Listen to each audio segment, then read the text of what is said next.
Today I wanted to talk about how to properly sew on a button. I was finishing up this sweet little set and I thought there may be those that do not know how to sew a button on in a way that it is most elegant. Now, granted, there are several ways you can sew buttons on. Many machines will have an attachment so that you can sew the button on by machine. And that certainly works, and I have used that for utilitarian type clothes like play clothes and work shirts and that sort of thing. You can also sew it on the way most people, I believe, do, and that is just knotting your thread, going up and down a few times, and then knotting again at the end. And that's fine, it works, but you end up with two knots on the inside of the fabric, which in this case would be against the baby's skin. It is much prettier to sew a button on with no knot visible on the inside of the fabric. So I wanted to show you this method of sewing a button on, and then it'll just be one more tool that you can add to your toolbox. The reason I use this other method is because when you sew a button on, just like this, most people tend to get it as tight against the fabric as they can, thinking that that is the most secure. The problem with this is you don't have any space underneath this button for the fabric and the buttonhole side to go through. So once you button a button that has been stitched on like that, you can see how you have this little slight bubbling above and below the button, and that is because there's no breathing room for the button. Now typically I use 60 weight Mettler thread to sew my heirloom garments because it's lightweight fabric. When I go to sew the buttons on, I prefer to use the 40 weight thread, which is the more all-purpose thread that Mettler makes. I feel like it's a little bit sturdier.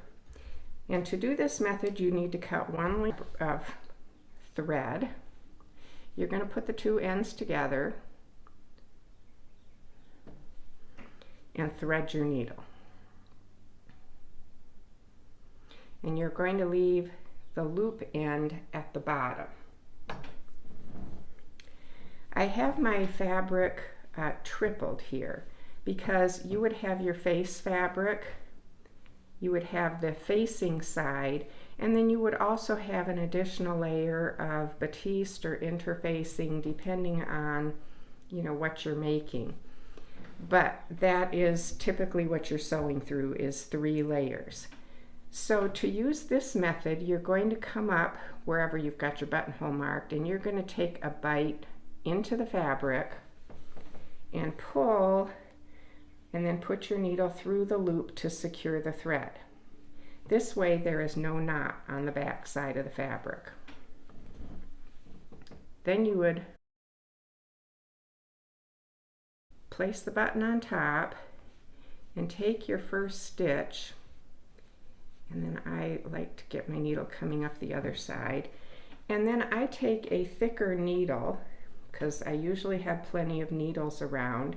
If you don't have a needle, you could use a toothpick, and you want to insert it between the fabric and the button and just hold that in place. And this raises the button off the fabric just enough so that it will give room for the buttonhole side to have a little breathing room. And then I like to go up and down another maybe 3 times. Whoops. And it is very easy for your thread to come undone this way. This gets easier the more often that you do it. But of course it never wants to cooperate when I'm doing a demo. Then after you've got your button securely stitched on,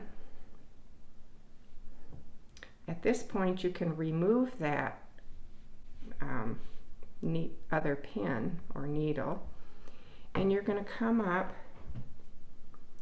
on the inside, come up from the back side underneath the button. almost like you were going to do another stitch here. At this point, wrap it 4 times. I usually do 3 or 4 times, that's all it needs. And this way you have created a little bit of a thread shank underneath the button. I don't know if you can see that, hopefully you can. Now some people will just go in and out of the thread shank a few times to secure the final thread and then clip off the tail. I like to be a little more secure than that, and I will take a stitch through the thread shank and then create a knot underneath there, give it a good tug, and then I will take my needle and push it through the thread shank to the other side, and at that point I will clip off the tail. So there you have it. You've stitched your button on. There's no threads except a few, and of course if this is in matching threads like it would be on these garments, you just have a small area where there's a few stitches showing, and the same is true on the white. We have just a small area with a couple stitches showing. So that's how you create an elegant stitched button, and you've given it a little bit of breathing room, as you can see, for the other side of the fabric with the buttonholes to pass through. And you can see on this buttoned side of the diaper cover that there's no bubbles underneath where the buttonhole is sitting, because in each case you've given just a little bit of breathing room for the other fabric to pass through underneath. If you've enjoyed this and want to keep up with all the future videos that I'm posting, please hit the subscribe button.